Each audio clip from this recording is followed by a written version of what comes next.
이런 이야기를 하지만 그 다 북한에서 시키는 이야기고, 이미 박정희를 쏘기 위해서 중앙정보부장인 김정희가 청주케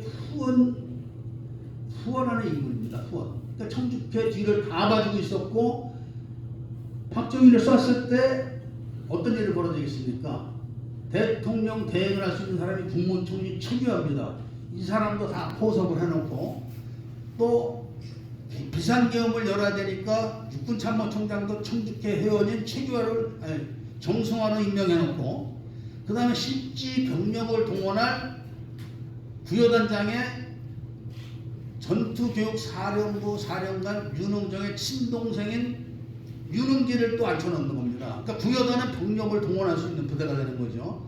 그리고 계엄사령부에서 동원되는 24단 병력이 사실 알려지기로는 하나의 회원이다, 박준병이가 이렇게 알려졌지만, 그 속은 이 청주케 회원들한테 회유를 당해가지고 여차하면 24단이 반기를 들어서 사태를 뒤집을 수 있는 그런 역할을 했던 겁니다. 그렇게 해가지고 12.6을 일으켜가지고 박정희를 쐈지만, 이 준비가 허술해가지고 바로 그 김정희가 총을 쏜 범인으로 몰려서 즉각 체포되는 바람에 그 내막을 알게 된 하나회에서 이 정승화를 체포하고 할 때 죄송합니다.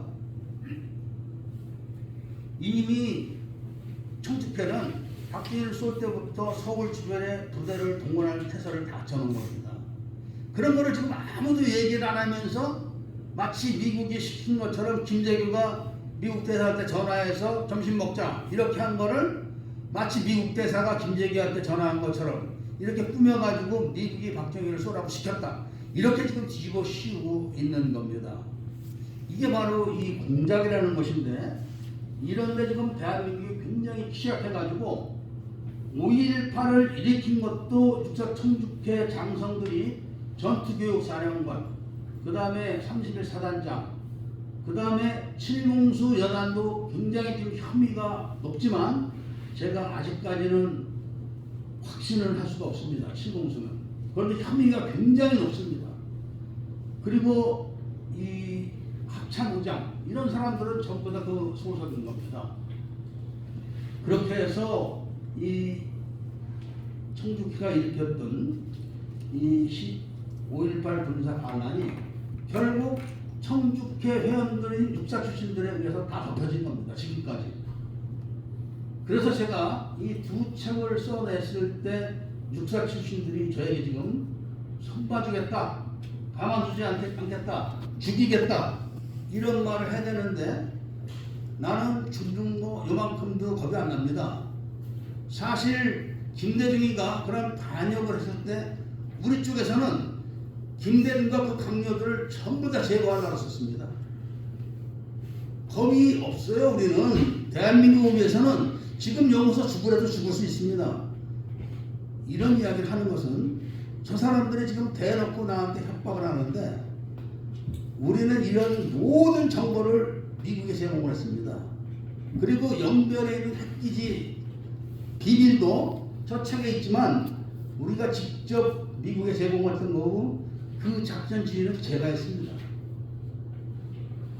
이런 사람한테 육사 나와서 어디 뭐 영광급 있다, 뭐 별 몇 개 달았다는 사람들이 뜨뜻한 밥 먹고 지금 저를 죽인다 이러는데, 저는 제가 지금이라도 얼마든지 여기 쏴서 제가 먼저 갈 수도 있는 사람입니다. 그런데 이런 비밀을 공개해서 대한민국을 정상적인 나라로 만들고자 하는 이런 노력을 하는 데다가 나라 돈으로 먹고 살고 나라 돈으로 처자식을 먹여 살린 사람들이 나라를 바로잡겠다는데 간첩 행위를 하고 반란 행위를 했던 사람들을 두둔하고 은닉해가면서 너 가만 안 둬, 총총무 앞으로 손봐줄 거야, 이런 얘기를 하고 다닌다는 겁니다. 그러니까 이 내용을 들으시는 국민들께서는 이런 거 용납하면 안 됩니다. 아니 지금 이 책이 제가 다 얘기를 하지 못해서 그런데 제2연평해전도 결국은 청주회 회원들이 다 북한 장성들하고 협의해서 일으킨 겁니다.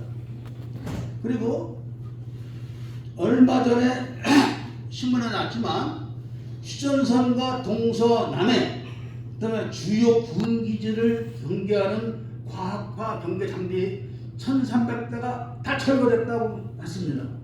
제가 그거를 7년 전부터 주장을 했고 그 주장을 덮기 위해서 북한 공작원들하고 유튜브상에서 영상으로 다투기까지 했고 그 사실을 들통나가지고 책임자가 고성집히로 도망까지 재울 것까지 했었습니다. 당시에. 이런 상황에서 육사 출신들이 1300대의 그 감시 장비가 감시하는 경계 감시 정보가 어떻게 북한군하고 실시간으로 같이 볼 수가 있습니까? 이게 말이 됩니까? 아니 1300대 중에서 한 군데만 그래도 문제가 되는데 1300대 전체가 그렇게 된 겁니다. 그리고 지금 얼마 전에도 어저께도 LSM 중고도 대공미사일 개발이 끝났다 이렇게 발표를 했지만 그 개발이 북한은 벌써 옛날에 끝났습니다. 북한은 모든 이런 과학 기술들을 중국과 북한에 그대로 다 넘겨주고 KF-21 기밀도 중국이 다 가져가 놓고 이거를 인도네시아에게 뒤집어 씌우면서 얼버무리고 ADD 국방과학기술연구소가 서버째 기술을 털려서 아랍에미레이트로 가 있고 그 아랍에미레이트에 가져간 기술들을 기술화시켜주기 위해서 문재인이가 임기 끝나기 일주일 전에 별도의 비밀 사무실을 아랍에미레이트에 차려주고 그 현장에 바로 안보사령관을 했던 육사 출신 청주회 장성이 대사가 돼서 그걸 관리를 하고 있었습니다. 이런 현실 속에서 이런 이야기를 하는 사람을 육사 출신들이 죽이겠다고 지금 나오니까 국민 여러분들하고 국군 장병들은 앞으로 내 지휘관이 나를 쏠 수 있다는 걸 아셔야 됩니다. 구체적인 증거 사례로 1980년 5월 24일 특전사 11여단 63대대 1개 대대가 거의 괴멸되다시피 했는데 바로 그것이 여단장이 자기 부하 대리를 전교사로 파견을 보내서 인사명령을 내서 보내가지고 북한군 8명을 한국군에 편제시켜가지고 자기 부하들을 45명을 죽이거나 불구를 만들어온 사료도 있는 겁니다. 그리고 그거를 국방부에서 사료까지 꾸며서 지금까지 숨겨오고 있는 겁니다. 이런 사례가 하나둘이 아닌데도 불구하고 육사 출신들이 단 한 명도 지금까지 청주회를 공부하는 사람이 없습니다. 아까 말씀드린 감시장비 1300대는 해군 소령이 공부를 했습니다. 예비역 해군 소령이. 그렇지만 육사 출신들은 단 한 명도 이런 고발 행위를 한 사실이 없기 때문에 이런 내용에 대해서 제가 강력하게 성토를 하고 또 국민 여러분들에게 이 사실을 알리면서 오늘 일단 기본적인 이야기만 하는 걸로 인사를 마치도록 하겠습니다. 자, 감사합니다.